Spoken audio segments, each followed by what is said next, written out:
The wild day of trading for Bitcoin turning positive after briefly falling below 30,000 earlier today. Investors are really trying to figure out where crypto, where Bitcoin is headed next. And for that, we want to bring in Ollie Leech. He's the CoinDesk Learn Editor. And Ollie, it's great to have you back. We just saw Bitcoin falling below 30,000, although recovering very quickly. What do you think this means just in terms of where it's headed next? Are we going to stay above that 30,000 level?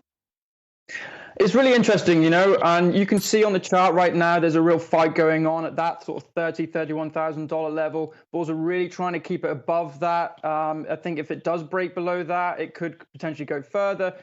We are in a bear market, and like Jared and Brad said, it's very sentiment driven. We still have a lot of weak hands in this market, and I think that's really what's catalyzing this crash. Like Adam said before, this is nothing new. China has announced clampdowns on mining, on the speculative crypto trading before, but new hands have only been in a short while, might not necessarily know that. And so they're selling on this news. And so right now, like you said, we're range bound between this $30,000, $40,000 mark, and it's going to be interesting to see where we go over the next couple of days. Ollie, I'm not a conspiracy theorist, but I play one on TV. When you see these kinds of swings, is it possible, because we know there are some ginormous, I think that's how the Gen Zs would say it, ginormous holders of Bitcoin. Do they hold enough that they could help perpetuate the momentum, whether it's down or up, the way you've seen, investment banks move into equities sometimes to support a stock? Yeah, absolutely. Stop hunting is one of the real problems that we see in crypto market manipulation. And right now you can see, on that support level, we dropped below that $30,000 mark very briefly. Prices shot back up again as we sort of grab that liquidity. And is now, like Jared said before, we expect now a price to push higher from here. So it's kind of collecting all of that, all of those stop losses and all that sort of retail fear, if you like, and is now starting to push back up again and punish those people and sort of force more capitulation to the upside now. Do you think this is going to spook more institutional investors from getting involved? We've been talking about the fact that that's kind of been driving, or one of the drivers of the price of Bitcoin lately. When they see the fact that it still continues to be so volatile, another big drop earlier today, do you think that's going to keep some of those institutional investors on the sidelines when it comes to crypto? Yeah, absolutely. I mean, volatility has always been a big problem. It's something that either attracts you or very much dissuades you from getting into the market. And I think right now we're below the 200 moving day average. It's categorically a bear market. We have a death cross now in the market. I think that will keep a lot of institutional investors away in the short to mid term, potentially long term, if we go into a sort of prolonged bear market through summer, maybe into Q4. So yeah, absolutely. Ollie, many of us are susceptible to FOMO, to fear of missing out. And when it crossed below, it was below 29,000 at one point.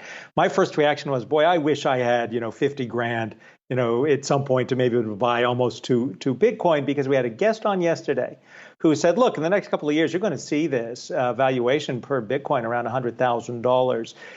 Those of us who suffer from fear of missing out, would we be misguided to assume that there's going to be an opportunity to buy at some point in the future, or should we be more concerned about the regulatory hurdles that the cryptocurrency faces?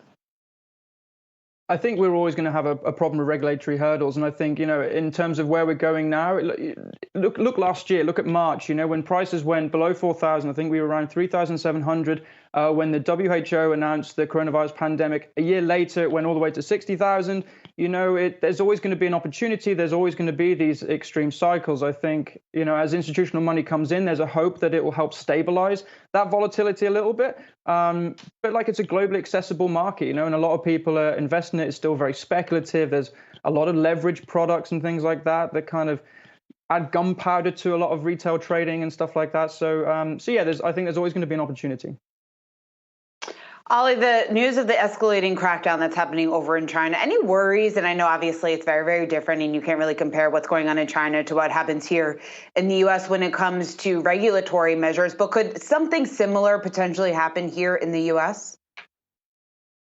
We've already seen the whole mining clampdown has kind of come out of a need to reduce the kind of carbon footprint of the nation. And that's what China attributes its clampdown to, and we've already seen that in the US. And Elon Musk and Michael Saylor of MicroStrategy coming together and addressing Bitcoin mining energy consumption as a green issue.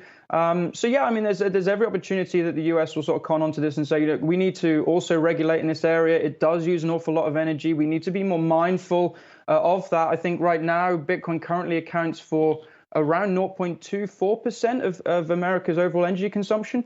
So any push to make that more renewable, greener, I think will be paramount to Bitcoin's future success. All right, Ollie Leech, always great to speak with you. Ollie Leech, CoinDesk's Learn Editor. Thanks so much for taking the time to hop on with us today.